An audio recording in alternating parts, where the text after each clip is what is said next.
N'hésitez pas à liker la vidéo si elle vous plaît et si vous êtes nouveau sur la chaîne, n'oubliez pas de vous abonner et d'activer la notification pour ne rater aucune de nos prochaines vidéos. On commence. Tous les grands pays ont leurs unités d'élite capables d'intervenir dans des conditions difficiles. Ces militaires sont triés sur le volet, soumis à des formations et des entraînements surhumains, car ils ont pour mission la libération d'otages ou encore les actions commando. Et sans surprise, lorsque l'on fait partie du corps de l'armée des États-Unis ou de la Chine, il faut s'attendre à en baver pendant les entraînements. Aujourd'hui, je vous propose de découvrir les entraînements militaires les plus fous du monde. Le service aérien spécial, ou SAS simplement, est la meilleure unité dont dispose l'Angleterre. Les militaires du SAS ont pour devise « Qui ose gagne ». Et on comprend mieux pourquoi lorsque l'on sait comment se passe leur recrutement. Les candidats doivent d'abord passer un premier test qui sert à éliminer les soldats pas assez motivés ou pas en assez bonne forme physique. Ensuite, les sélectionnés passent à l'étape suivante. Le Basic Infantry Battle Fitness Test. Il s'agit simplement de faire une marche en 2 heures de 12,8 km avec un sac de 25 kg, rien que ça. Ainsi, pendant la première semaine, les candidats passent tout leur temps à marcher dans des montagnes et des forêts. Vient maintenant la deuxième semaine. À cette étape, les candidats doivent effectuer de longues marches de navigation encadrées par les formateurs, puis à la troisième semaine, il faudra effectuer 5 autres marches sans encadrement, par groupe de 4, 2, puis en solitaire. Ajoutons à cela que toutes ces marches doivent être faites en un temps limite qui correspond à 4 km par heure. Il faut croire que ce sont seuls les plus robustes qui peuvent y parvenir. D'autant plus qu'à la 4e semaine, d'autres marches chronométrées ont lieu, suivies d'une épreuve finale appelée Endurance, une marche de 64 km, en terrain très accidenté, tout en portant un sac de 25 kg.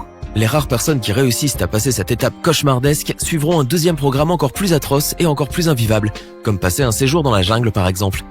Vient ensuite la 3e phase qui est un stage de 4 semaines qu'on appelle SARE, Survival, Evasion, Resistance and Extraction, que l'on peut traduire par survie, évasion, résistance et fuite. Cette phase comprend un interrogatoire de 24 heures pendant lequel les candidats ne doivent pas dire autre chose que leur nom, leur grade, leur matricule et leur date de naissance. C'est une véritable terreur. Les Spetsnaz sont des soldats d'élite de l'armée russe. Mis en place en 1950, ce sont les unités spéciales de la Direction générale du renseignement russe, le GRU. Elles sont les yeux et les oreilles de l'armée de terre russe. Les Spetsnaz sont opérationnels dans le monde entier avec comme mot d'ordre « efficacité maximale par n'importe quel moyen ». Leur entraînement est quotidien et ils doivent apprendre à se battre de différentes manières. Tuer avec une pelle, combattre à main nue. Les histoires qui entourent le processus de formation pour devenir un soldat de Spetsnaz brossent un tableau sombre. On raconte que certaines recrues doivent être enfermées dans une pièce sans fenêtre avec un chien en colère et comme seule arme, un saperka, une sorte de pelle. Ils doivent donc lutter jusqu'à la mort contre ce chien avec comme devise « tuez ou soyez tués ». Ça fait froid dans le dos. Outre leur entraînement extrême, les soldats effectuent des tâches dévalorisantes qui ont pour but de briser leur ego afin de leur faire mieux respecter les consignes. De plus, pour que les soldats Spetsnaz se fassent respecter, ils doivent faire preuve de grand courage. Ainsi, le soldat qui attendra plus longtemps que les autres pour ouvrir son parachute, l'homme qui continue à courir malgré la fatigue et qu'alors que tous les autres s'effondrent, ou encore celui qui réussit à rester plus longtemps que les autres sans nourriture, se fera mieux respecter et sera plus considéré que les autres. Il s'agit là d'un entraînement militaire des plus difficiles de la planète. En 1949, l'une des premières unités à voir le jour en Israël est Shayetet 13, qui est l'une des 3 principales unités des forces spéciales au même titre que Sayeret Matkal et Shaldag. Le Shayetet, ou simplement S-13, est rattaché au corps de la marine. Par ailleurs, cette unité est parmi les plus secrètes de l'armée israélienne. Les informations et les détails des missions demeurent encore confidentiels, et les commandos du S-13 sont obligés de garder l'anonymat. Toutefois, ce n'est pas sans raison que la S-13 est respectée et considérée parmi les meilleures forces spéciales du monde. Elle est d'ailleurs souvent comparée au style américain. De plus, les volontaires pour Shayetet 13 sont tenus de signer pour 18 mois supplémentaires aux 36 mois obligatoires du service militaire israélien. Dans leur formation, ils s'entraînent pour intervenir en un temps record dans toutes les situations d'agression sur terre, dans l'eau, dans le feu et dans les airs, grâce à une formation acrobatique. Ce n'est pas sans raison qu'ils sont surnommés Kofim, ou singes en français. Plus encore, les commandos de la marine subissent l'une des formations les plus difficiles qui soient, allant de la plongée dans des conditions de froid extrême sans visibilité à leur envoi dans des zones côtières pour des missions des plus dangereuses. Au cours de leur entraînement, les cadets s'entraînent intensivement au Krav Maga, un système de combat au corps à corps qui constitue l'art martial national d'Israël. Suite à leur entrée en service actif, les commandos de Shayetet 13 continuent de prendre part à des exercices d'entraînement qui mettent à l'épreuve les limites du corps humain.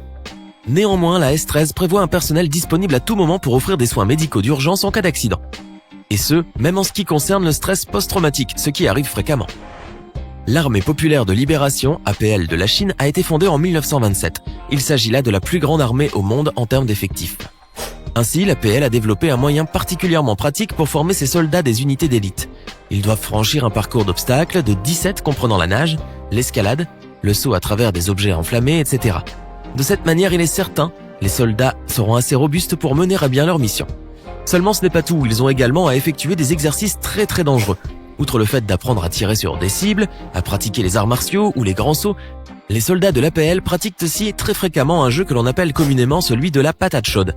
En effet, les soldats chinois déployés à Hong Kong ont développé cet entraînement terrifiant.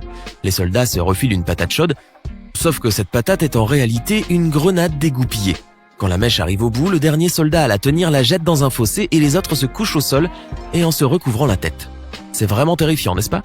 Néanmoins, cela a un but, c'est de développer la discipline, la prudence et le courage. La Garde nationale de sécurité est une unité qui relève du ministère de l'Intérieur de l'Inde. Dans cette unité, le choix de la méthode d'entraînement ou des épreuves d'admission dépend en grande partie de l'instructeur. Parfois, les soldats ont à être déposés dans une jungle qu'ils n'ont jamais vue avec des provisions de nourriture pour une seule journée uniquement. Le but de cet exercice est de savoir quels sont les soldats qui parviendront à revenir dans la base initiale et en combien de temps. Ainsi, être rapide serait avantageux, principalement parce que le soldat risquerait de manquer de provisions. D'ailleurs, certains soldats sont si déterminés à rejoindre la base qu'ils ne finissent même pas leur ration dans l'espoir d'impressionner les personnes qui les testent. Autre méthode d'entraînement, l'instructeur oblige les nouveaux membres à se faire battre par les plus anciens pour tester leur endurance. On pourrait facilement dire qu'il s'agit de maltraitance ou de bizutage, mais ce n'est pas le cas pour les soldats qui obéissent à cet exercice avec grande volonté. Aussi, ils ont également un autre exercice extrêmement dangereux, effectuer des tirs en état d'ivresse au moment où d'autres soldats jouent les passants. Le but ici est de tester le degré de concentration des soldats. Enfin, si les soldats parviennent à réussir tous leurs tests, ils pourront intégrer la Garde nationale de sécurité de l'Inde. Seulement, même après leur admission, ils ne sont pas prêts à connaître le repos car leur entraînement se poursuivra toujours et dans des conditions extrêmes. Tout pays qui se respecte se doit d'avoir plusieurs unités de forces spéciales, et aux États-Unis elles sont nombreuses. De plus, elles ont la particularité d'être toutes aussi dures à supporter les unes que les autres pour les soldats de cette unité d'élite. Cependant, une des forces spéciales est particulièrement connue en Amérique, car son entraînement est difficile voire impossible à supporter. Il s'agit du Navy SEAL. C'est un véritable cauchemar. En fait, cette unité est la force spéciale de la marine de guerre américaine. Elle nécessite 1 an de formation agrémentée de tests particulièrement intenses qui mettent à rude épreuve le physique et le moral, avec comme devise « La seule journée facile, c'était hier ». Et ce n'est pas sans raison que le taux de recalé à chaque session est régulièrement de 80%. Et pour cause, les soldats sont soumis à des marches forcées pendant plusieurs heures, tout en transportant des troncs d'arbres et en devant régulièrement se baigner dans des eaux glacées. Tout cela en ne dormant que 4 heures sur la semaine entière. D'ailleurs, Clint Emerson, un ancien US Navy SEAL, raconte dans son livre « 100 Deadly Skills » ou en français « 100 comportements mortels » que dans le Navy SEAL, ils apprenaient à s'entraîner pour survivre sous l'eau, sur terre ferme et dans l'air.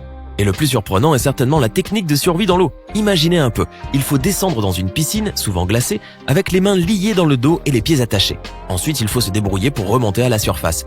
Cela paraît impossible. Et vous vous demandez maintenant comment font-ils pour survivre ? Heureusement, ils ont des astuces. En fait, la première chose à faire est de rester calme afin d'éviter l'hyperventilation.